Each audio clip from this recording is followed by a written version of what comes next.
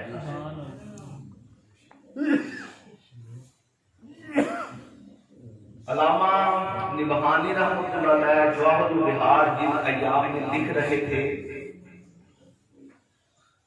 ان ایام میں آپ کی زوجہ نے گھریلو امور اور مسائل پریشانیوں سے بالکل آپ کو دور رکھا، اس نظریے سے کہ یہ جو کتاب لکھ رہے ہیں یہ رسول اللہ صلی اللہ علیہ وسلم کی فضائل اور شان میں کتاب لکھتے ہیں۔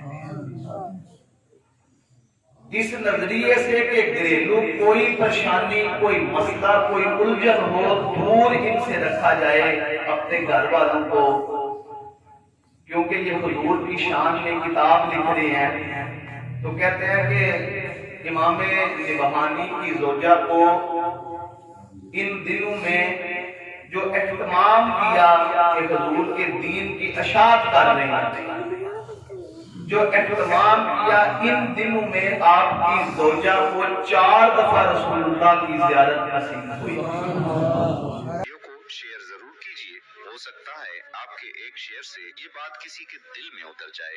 جزاک اللہ۔